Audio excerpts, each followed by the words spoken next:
Ito, meron tayo para sa puso at saka sa utak. Yung ating Colideus. Ano meron sa Colideus? Ang Colideus is made of tuna and sardine oil. Okay? So, ang kagandahan nito, mataas ang kanyang omega-3. Omega-3 is the good oil. Mamaya ipapaliwanag natin yung good. Okay? Pero dito muna tayo sa DHA. Mataas rin ang DHA ng ating Colideus. Para saan ang DHA? Brain development. Kaya napansin mo, puro mga gatas na yun ng bata may mga halong DHA. Di ba? Tama? Bakit bata lang? Bakit hindi sa matanda? Kasi hindi nyo alam to eh. Brain stops to develop at the age of 19. Pag dumating ka ng 19 at ikaw ay sinto-sinto, sinto-sinto ka na forever. Wala nang pag-asa yun. But does it mean hindi mo kailangan ng DHA? Does it mean hindi mo kailangan ng DHA? Eto, hindi nyo rin alam. Every day, 100,000 to 150,000 brain cell die. Ganun karaming utak mo namamatay araw-araw. Kasama doon sa namamatay, yung iyong memory, kaya nagkakaroon ka ng memory gap. That is why, dito papasok ang DHA. When you take DHA, it preserves the brain na hindi ganun karami ang mamamatay. Okay ba yan? Kailangan nyo ba Colideus? Okay. Pangalawa, itong omega-3. Ano ba itong omega-3? Sabi ko sa inyo, ito yung good oil. Anong klase ang oil na ito? May dalawang klaseng mantika. No? Fat or oil. Yung tinatawag natin bad, saka yung good. Yung bad, ito yung saturated fat. Katulad ng coconut oil, palm oil, taba ng baboy, manok, baka. Ito yung mantika na pag pinasok mo sa ref, natutulog ka agad. Tumitigas.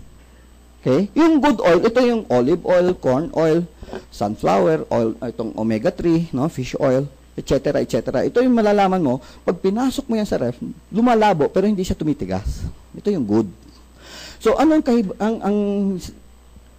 kailangan nyo malaman dito? Ito yung ugat natin. Ito yung ugat natin nung bata pa. Malinis, di ba? Kakakain mo ng mga masasebong pagkain. Anong nangyari? Dahil sa daming ng bad oil, tumataas ang bad cholesterol. Okay? Yung bad cholesterol, yung dumidikit dito sa dingding. So, dumidikit siya sa dingding, pakapal ng pakapal ng pakapal yan. Anong nangyari? Lumiliit ang daanan ng dugo. Okay? Barado na. Pag barado na yan, ang puso mo, pwede siyang pumiga para ilusot yan. Kailangan lumusot eh. So, pag pumipiga siya ng todo, ano mangyari? Tumataas blood pressure mo. Ito yung dahilan. Bakit may high blood ka? Barado ang ugat mo. Dahil sa bad cholesterol. Okay? Ulitin natin. Galing sa bad oil. Okay? Excuse me. Ngayon, ang isang tao may ganitong problema. Anong iniinom? Umiinom siya ng Norbas, Catapres, Adalat, ano pa?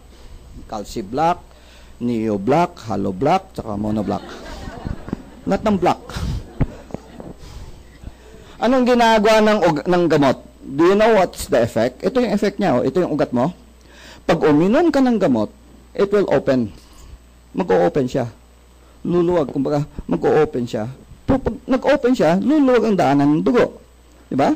Pag maluwag ang daanan ng dugo, mahihirapan pa ba puso? Hindi. Hindi na. So, bababa na normal yung blood pressure mo. Kanya? Pag wala ng epekto, it goes back. Iinom ka na naman ng gamot para mag-open. Kanya? So, ano na mangyari? Pag naubos na naman yung epekto niya, babalik sa dati.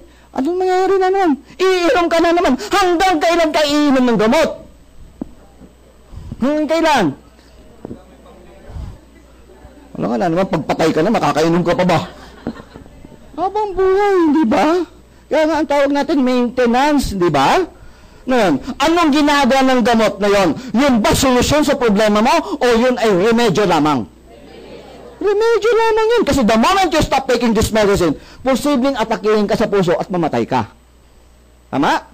Samantala, when you take Colideus, anong ginagawa ng Colideus? Dahil yung Colideus may omega-3, tumataas ang good cholesterol. Okay? Pag tumataas ang good cholesterol, unti-unti ito nabubura. Nare-reverse. Kuha nyo? Unti-unti yan sabi ko ha. Katlaklakin nyo isang box ng Colideus na yung gabi, bukas, nandyan pa yung bara. Kasi hindi naman kagabi nangyari itong bara na ito. Matagal ng panahon mo inalagaan yan. So, unti-unti rin siya marireverse